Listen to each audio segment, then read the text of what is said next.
Salam əziz müəllimlər, hər birinizi xoş gördük. Mən Şahane Arif. Bugün sizlərə Telegram kanalında paylaşdığım vacib və 100% qəbula düşəcək istər işə qəbul, istər sertifikasiya imtahanında görə biləcəyimiz testlərin ən asan tapma yöntəmini sizinlə bölüşəcəm. Söhbət gedir fəzada səmtləşmə anlayışı.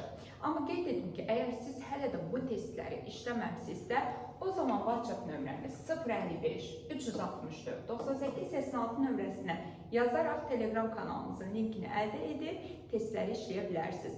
Əmin olun ki, işlədiyiniz hər bir test qəbulda görəcəyiniz test olacaq. Yəni, çox önəm verin bu məsələyə ki, Telegramda paylaşdığım testlər, inanın mənə, birə-bir qəbul tipli situasiyalardır. Yəni, inşallah qəbula gedəndə özünüz görəcəksiniz zaten.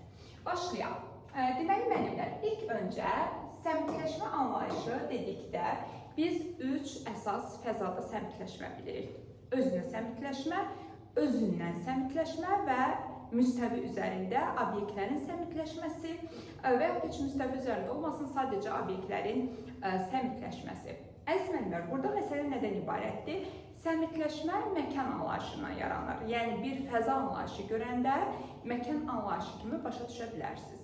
Və ilk öncə fəza anlayışını biz yuxarı, aşağı, irəli, ön, arxa, sağ, sol və nəhayət məktəbə hazırlıq qrupunda üfüqin cəhətlərini təyin etməklə fəza anlayışına biz tam yiyələnmiş oluruq. Qeyd edim ki, səmtləşməni testdə tapmaq istəyirsinizsə, özünə səmtləşmə, burada mütləq birinci olaraq biz mən, yəni subyektin obyektdə olan, deyək ki, fəza istiqaməti nəzərdə tutulur. Yəni, mütləq mənlə başlayıb, ikinci tərəfdə obyekt olmalıdır. Yəni, mən subyektəm, obyekt əşyadır. Ona görə də mən əvəzliyini birinci görürsünüzsə və daha sonra ikinci obyekti görürsünüzsə, bu özünə səmtləşmədir. İkinci, özündən səmtləşmə dedikdə isə, burada artıq birinci olaraq obyekt, ikinci olaraq mən, yəni subyekt. Obyektdən subyektə cümləni gördünüzsə, bu bilin ki, özündən səmtləşmədir. Obyektdən səmtləşmə isə obyekt və obyekt, yəni əşya və əşya görəcəksiniz. Müstəvidə səmtləşmə, boş bir səthi görəcəksiniz, bu vərəq ola bilər və bədən koordinatları ilə məkan təyini, məsələn, sənin sağın, sənin solun, amma bu səmtləşmə anlayışında deyil, əlavə bir bədən koordinasiyasına uyğun olaraq səmt anlayışını idrak eləməkdir. Müəllimlər, düsturumuzu xatırlayaq. Necə oldu? Əgər mən, yəni əvəzlik obyekti olsa, bu olacaq özünə səmtləşmə, obyekt əvəzlik olsa, bu özündən səmtləşmə, obyekt olsa, bu obyektlərin səmtləşməsi olacaq. Gəlin testimizə baxaq. Gəlincikdən solda dovşan, sağda isə ayı var. Burada nə görürsünüz? Gəlincik obyekt, sağda isə ayı var. Bu da obyekt. Obyekt nə olacaq? Obyektlərin səmtləşməsi. 1-ə aid olacaq C variantı. Ya A olacaq cavabımız, ya da Y. 2-yə baxırıq. Mən pəncərənin qarşısındayam. Mən nədir? Mən, pəncərə və obyekt. Biz də düsturu necə dedik? Mən əvəzliyi ilə obyektə keçidi varsa, bu əlbəttə olacaq özünə səmtləşmə. Yəni 2A. 2A, Y variantı olacaq. Üçüncüyə baxırıq.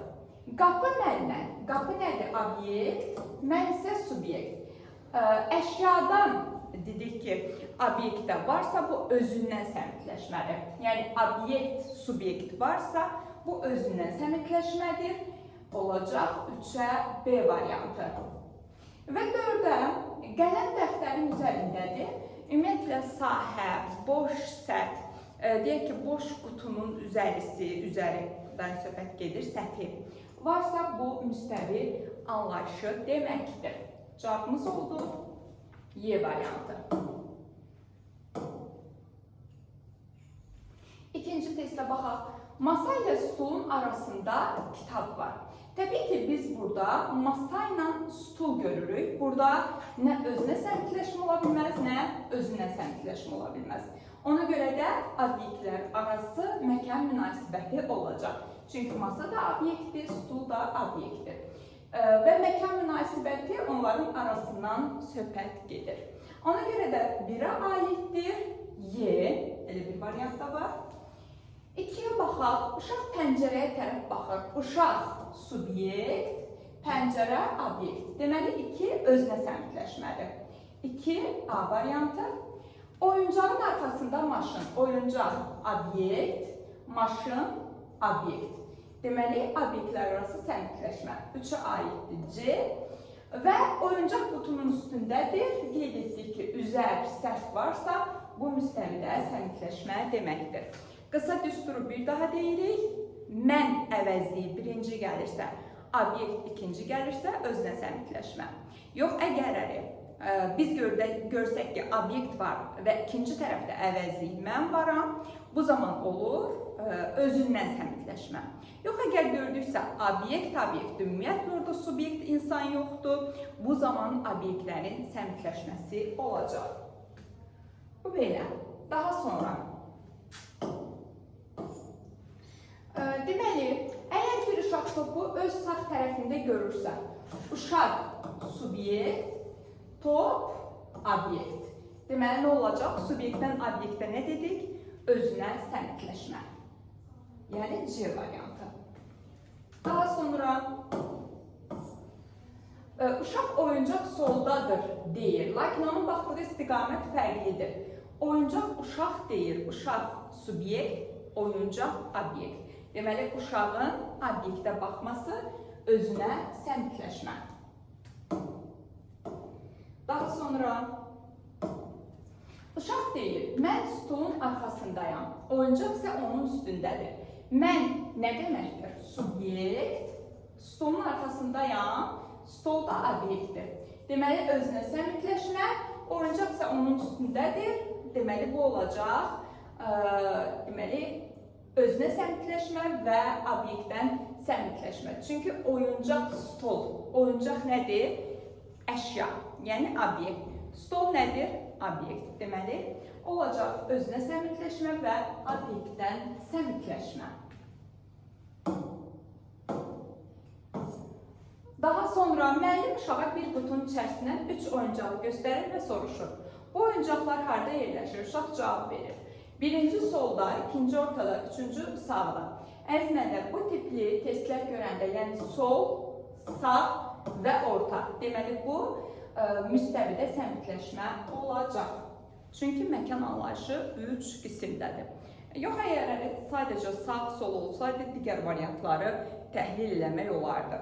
Amma artıq ortada varsa, mütləq müstəvi olacaq. Daha sonra əgər uşaq mən pəncərəyə baxanda sağ tərəfində stul görürəm, mən subyekt olacaq və stul görürəm, obyekt. Subyekt, obyekt nə olacaq? Təbii ki, özünə səmtləşmə. Daha sonra uşaq qutu stolun sağındadır, kitab isə solundadır. Qutu deməli obyekt, obyekt və kitab isə yenə də obyekt. Obyekt, obyekt, obyektlərin səmtləşməsi. Daha sonra uşaq eyni fiqurları fərqli istiqamətlərə çevirir, eyni fiqurdurmu deyə sualına cavab verir. Müəllimlər, əgər fəzada çevrilmə anlayışı görürsünüzsə, bu fəza transformasiyası gedir. Səbəb nədir? Biz uşaqlara hər hansı bir fiquru öyrədərkən, məsələn, bir fiqur deyək sağımdadır. 90 dərəcə fırlananda qarşımdadır. Bir dənə də 90 dərəcə fırlananda solumdadır. Bir dənə də 90 dərəcə fırlananda arxamdadır. Yəni 90 dərəcə fırlanmaqla fiqur yerini dəyişə bilir. Eyni fiqur fərqli məkanlarda ola bilir. Təbii ki, bu da fəza transformasiyası, fəza çevrilməsi adlanır. Yekun sualımız bu idi. Təşəkkür edirəm. Növbəti izahım isə Montessoriyə aid olan testlərimizin izahı olacaq. Sağ olun.